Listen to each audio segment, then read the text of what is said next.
कृष्णा श्री शिवाय नमस्तुभ्यम। ओम नमो भगवते वासुदेवाय। आपका दिन शुभ हो, मंगलमय हो, यही प्रार्थना श्री नारायण और महादेव से करते हैं। आइए आज उत्पन्ना एकादशी व्रत की कथा का श्रेष्ठ श्रवण कर लेते हैं। कहा जाता है कथा सुनने मात्र से जीवन में सब सुख स्वतः ही मिल जाते हैं। आरंभ करते हैं। जैसा कि युधिष्ठिर जी ने पूछा, भगवान पुण्यमयी एकादशी तिथि कैसे उत्पन्न हुई, इस संसार में क्यों पवित्र इतनी यह मानी गई तथा देवताओं को यह कैसे प्रिय हुई। तब भगवान बोले, कुंती नंदन, प्राचीन समय की बात है। सतयुग में मुर नामक एक दैत्य था। वह बड़ा ही अद्भुत, अत्यंत रौद्र तथा संपूर्ण देवताओं के लिए बड़ा भयानक था। वह काल रूप धारण कर दुरात्मा महासुर ने इंद्र को भी जीत लिया। संपूर्ण देवता उसे परास्त होकर स्वर्ग से निकले जा चुके थे और शंकित और भयभीत होकर पृथ्वी पर विचरण कर रहे थे। एक दिन जब देवता महादेव जी के पास आए, वहां इंद्र ने भगवान शिव के आगे सारा हाल कह सुनाया। ऐसे में इंद्र बोले, महेश्वर, यह देवता स्वर्गलोक से भ्रष्ट होकर पृथ्वी पर विचरण कर रहे हैं। मनुष्यों में रहकर इनकी शोभा नहीं है। देव ऐसा कोई उपाय बताए जिनसे कि देवताओं को सहारा मिल सके। महादेव ने कहा, देवराज, यहाँ सबको शरण देने वाले, सभी की रक्षा में तत्पर रहने वाले, जगत के पति, शरण देने वाले तथा सबकी रक्षा में तत्पर रहने वाले जगत के स्वामी भगवान गरुड़ध्वज विराजमान है। वहां जाओ, वह ही तुम लोगों की रक्षा करेंगे। भगवान श्री कृष्ण कहते हैं, युधिष्ठिर, महादेव जी की बात सुनकर परम बुद्धिमान देवराज इंद्र संपूर्ण देवताओं के साथ वहां गए। भगवान गदाधर क्षीर सागर में जल में सो रहे थे। उनका दर्शन करके सभी इंद्र आदि देवी देवताओं ने हाथ जोड़कर स्तुति आरंभ कर दी। इंद्र बोले, देवेश्वर, आपको नमस्कार है। देवता और दानव दोनों ही आपका वंदन करते हैं। हे पुंडरीकाक्ष, आप दैत्यों के शत्रु हैं। मधुसूदन, हम लोगों की रक्षा कीजिए। जगन्नाथ, संपूर्ण देवता मुर नामक दानव से भयभीत होकर आपकी शरण में आ गए हैं। भक्तवत्सल, हमें बचाइए। देवेश्वर, हमें बचाइए। जनार्दन, हमारी रक्षा कीजिए, रक्षा कीजिए। दानवों का विनाश करने वाले कमल नयन, हमारी रक्षा कीजिए। प्रभु, हम सब आपके समीप आ गए हैं। आपकी शरण में हम पड़े हैं। भगवान, शरण में आए हुए देवताओं की सहायता कीजिए। हे देव, आप ही पति, आपने ही मति, आप ही कर्ता और आप ही कारण हैं। आप ही सब लोगों की माता और आप ही सबके पिता हैं। भगवान देवेश्वर, शरणागत वत्सल देवता भयभीत होकर आपकी शरण में आए हैं। प्रभु, अत्यंत उग्र स्वभाव वाले महाबली मुर नामक दैत्य ने संपूर्ण जो देवी देवताओं को जीत लिया है, संपूर्ण जगत को जीत लिया है और इन सभी को स्वर्ग से निकाल दिया है। इंद्र की बात सुनकर भगवान विष्णु बोले, देवराज, वह कैसा दानव है, उसका रूप कैसा है, कैसा उसका बल है तथा दुष्ट के रहने का स्थान कहाँ है, पूर्ण रूप से कहो। इंद्र बोले, देवेश्वर, पूर्व काल में ब्रह्मा जी के वंश में तालजंघ नामक एक महान असुर उत्पन्न हुआ था, जो कि अत्यंत भयानक था। उसका पुत्र मुर दानव नाम से विख्यात हुआ। वह भी अत्यंत उत्कृष्ट, महापराक्रमी और देवताओं के लिए भयानक है। चंद्रावती नाम से प्रसिद्ध एक नगरी में उसी में स्थान बनाकर वह रहता है। उस दैत्य ने समस्त देवताओं को परास्त कर स्वर्गलोक से बाहर निकाल दिया है। उसने एक दूसरे ही इंद्र का जो है सिंहासन विराजमान कर लिया है और इंद्र को बाहर निकालकर वह स्वर्ण आसन पर विराजमान हो गया है। अग्नि, चंद्रमा, सूर्य, वायु और वरुण भी उसने दूसरे स्वरूप में बना लिए हैं। हे जनार्दन, मैं सभी बात बताता हूँ। उसने सब कोई दूसरे कर लिए हैं। देवताओं को तो उसने प्रत्येक स्थान से वंचित कर दिया है। इंद्र का कथन सुनकर भगवान जनार्दन को बड़ा क्रोध हुआ। वह देवताओं को साथ में लेकर चंद्रावती पुरी में गए। देवता ने देखा दैत्यराज बारंबार गर्जना कर रहा है। इससे परास्त होकर संपूर्ण देवता दशों दिशाओं में भाग रहे हैं। अब वह दानव भगवान विष्णु को देखकर बोला, खड़ा रह, खड़ा रह। उसकी ललकार सुनकर भगवान के नेत्र क्रोध से लाल हो गए।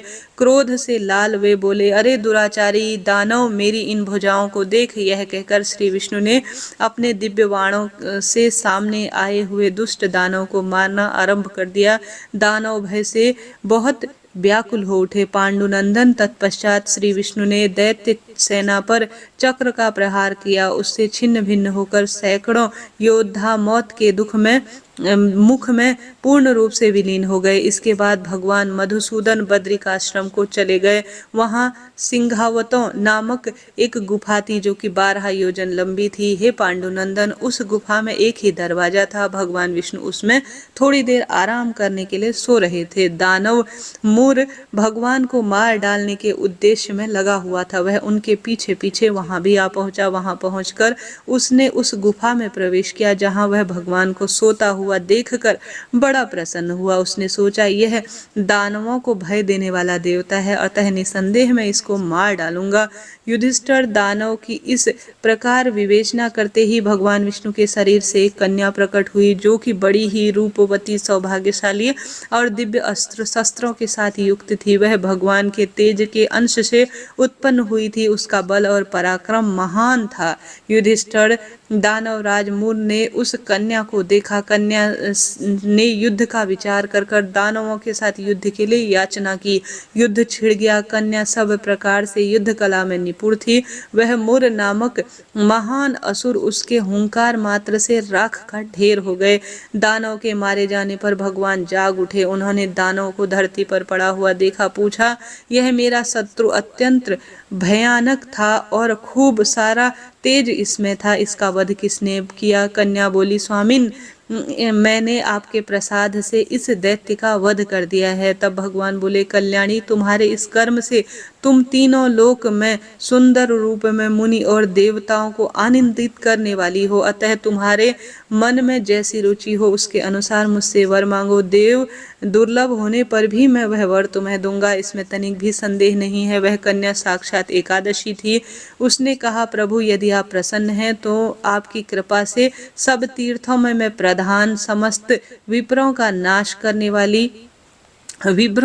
करने वाली अर्थात समस्त जो दुख द्वेष है उनका नाश करने वाली, ऐसा संस्कृत में विभ्रों का नाश करने वाली पुस्तक में लिखा हुआ है, तथा सब प्रकार की सिद्धि देने वाली देवी हो जाऊं। जनार्दन बोले, जो लोग आप में भक्ति रखते हैं, मेरे दिन को उपवास करेंगे, उन्हें सब प्रकार की सिद्धि प्राप्त हो। माधव, जो लोग उपवास, नक्त तथा एक मुक्त करके मेरे व्रत का पालन करें करें, उन्हें आप धन, धर्म, मोक्ष प्रदान कीजिए। श्री विष्णु बोले, कल्याणी, तुम जो भी चाहती हो वह सब तुम्हें प्राप्त हो जाएगा।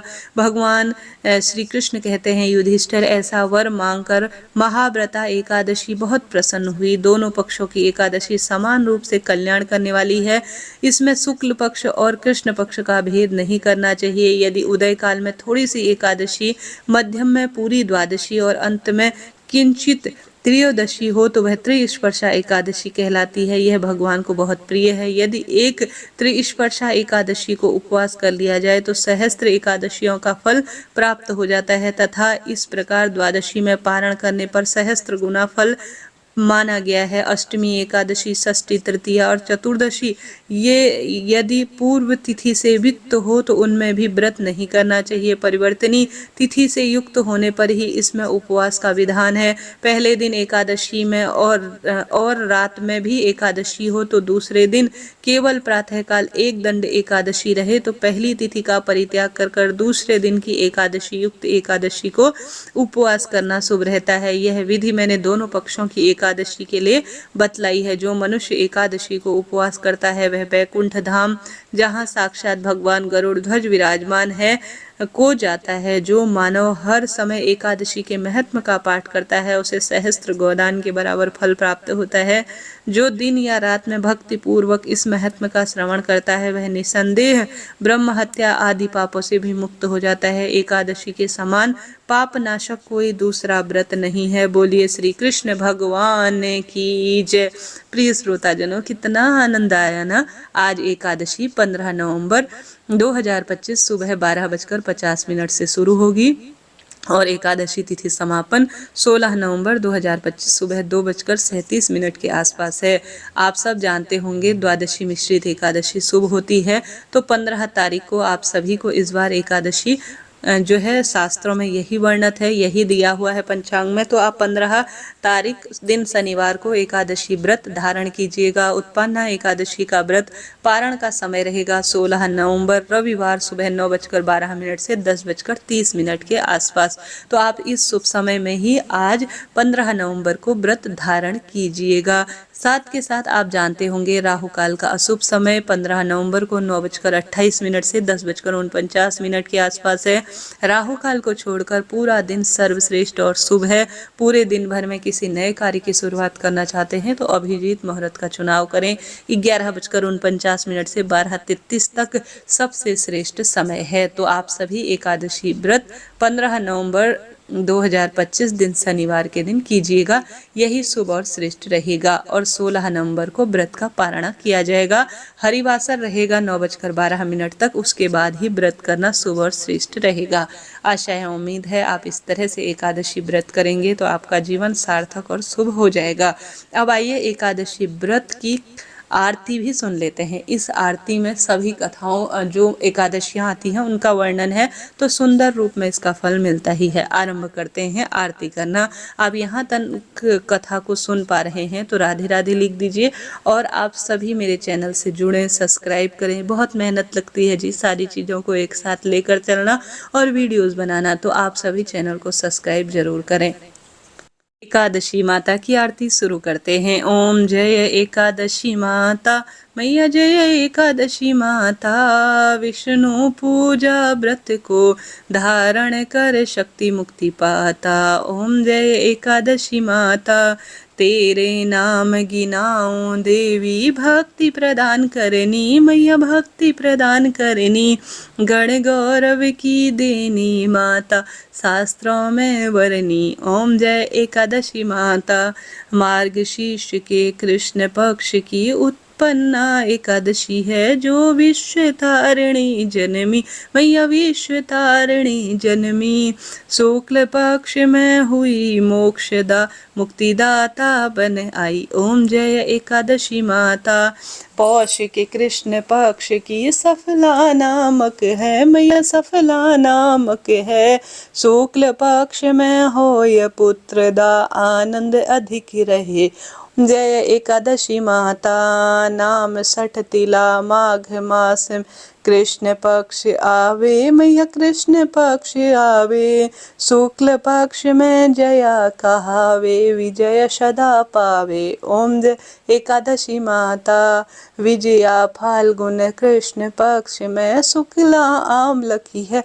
मैया शुक्ला आम्ल की है, पाप मोचनी कृष्ण पक्ष में चैत्र महाबली की। ओम जय एकादशी माता, चैत्र शुक्ल में नाम कामदा, धन देने वाली। मैया धन देने वाली, नाम वरुथिनी कृष्ण पक्ष में वैशाख माह वाली।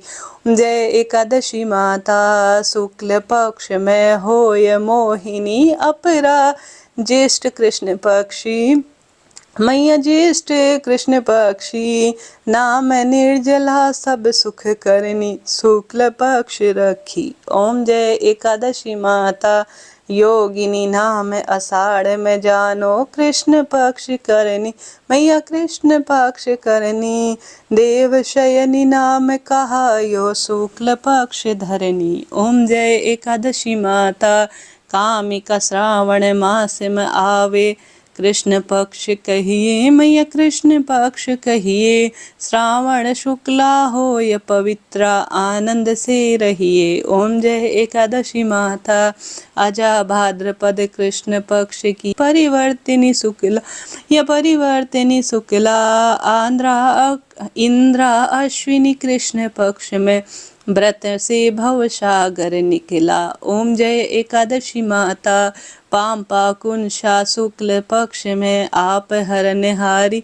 मैया आप हरनिहारी, रमा मास कार्तिक में आवे, सुखदायक भारी। ओम जय एकादशी माता, देव उत्थानी शुक्ल पक्ष की दुखनाशक मैया। मैया दुखनाशक मैया, पावन मास में करूं विनती, पार करो नैया। ओम जय एकादशी माता, परमा कृष्ण पक्ष में होती, जन मंगल करनी मैया जन मंगल करनी।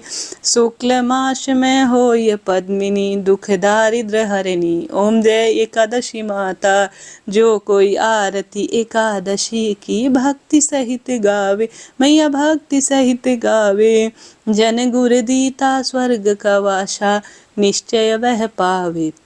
ओम जय एकादशी माता, जय जय एकादशी माता, जय जय एकादशी माता। प्रेम से बोलिए एकादशी मात की जय। प्रिय श्रोताजनों, एकादशी से संबंधित संपूर्ण जानकारी मैंने आपको प्रदान की।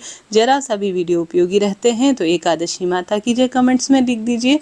अभी के लिए राधे राधे।